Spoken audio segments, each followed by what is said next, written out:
Hi boys and girls, it's Miss Kriz, and today I want to talk to you about some stories that we know. Now for sure, we already know that there are two types of stories.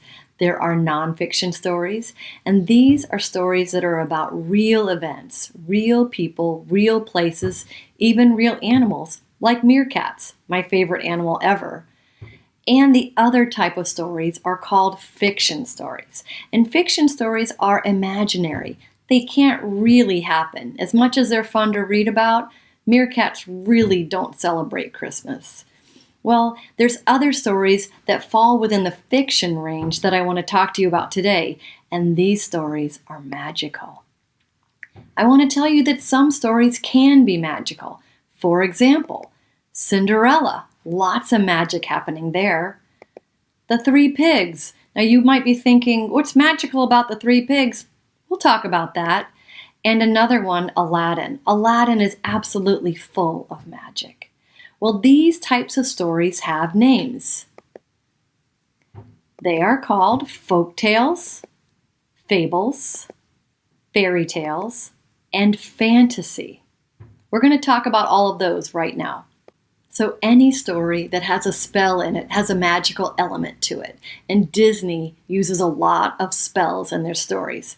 For example, Cinderella. Cinderella has a fairy godmother who puts a spell on the pumpkin, on the mice, and even on Cinderella.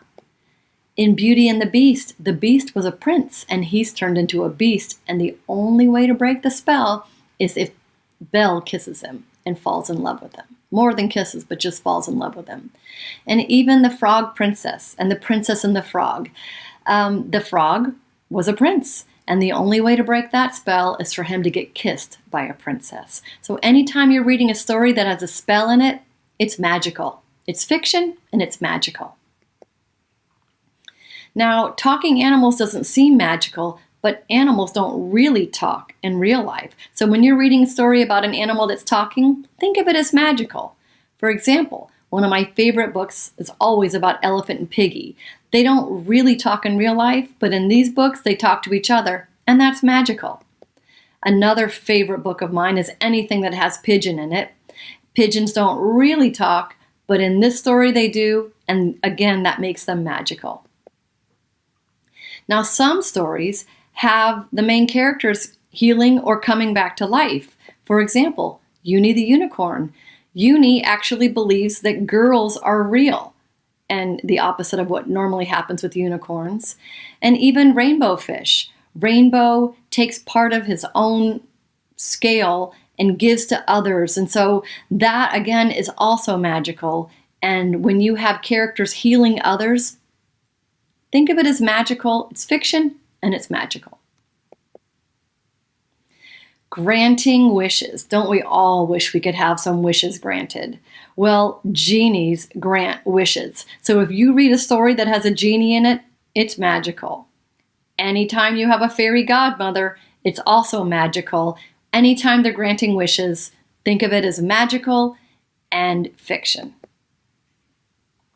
Now, stretching the truth. These are tall tales. These are fables.